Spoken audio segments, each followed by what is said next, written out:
Good afternoon. I was told I had 14 points to make. No, I'm just joking. That's an inside joke. So just to kind of discuss what we did in our debriefing, this is my first opportunity as superintendent to come to see what the Institute is about and engage with our fellows from Delaware. We have about 50 fellows currently within our state across 5 school districts.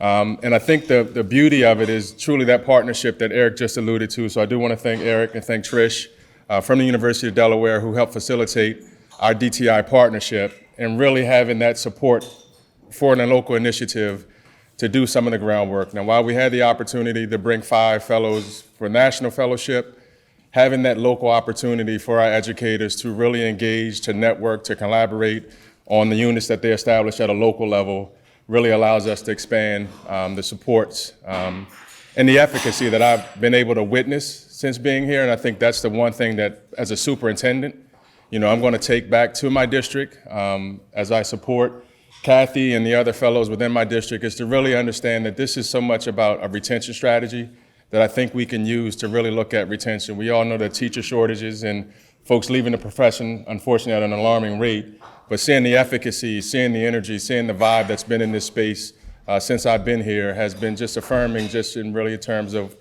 what Y&I is providing, but more importantly, what our local initiative is providing to our educators. And more importantly, then what the students are actually grabbing and gaining as a result of the work that you're putting in. So kudos to each of you who may not necessarily have the local initiative to support you in the manner that we do at Delaware.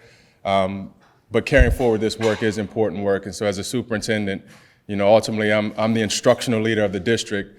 I think this is a mutually beneficial opportunity for us to expand that work, to bring some efficacy back into the profession. So I thank all of you for the collaboration, for the networking, and for the learning and knowledge that I've been able to gain as the chief executive of my district, but more importantly for that strong relationship that we have with DTI in Delaware. So just some brief other talking points is really how do we go back and really recruit and share the knowledge with existing fellows, but also leaders. Because what I've also gained is our building principals and building level leadership aren't necessarily aware of the work that our fellows are actually engaged in. So how do we actually expand that awareness to promote the work, again, to bring efficacy back to the profession. So thank you to all of you. Keep up the great work that you're doing. And from my standpoint as a superintendent in Delaware, I look forward to supporting this work moving forward.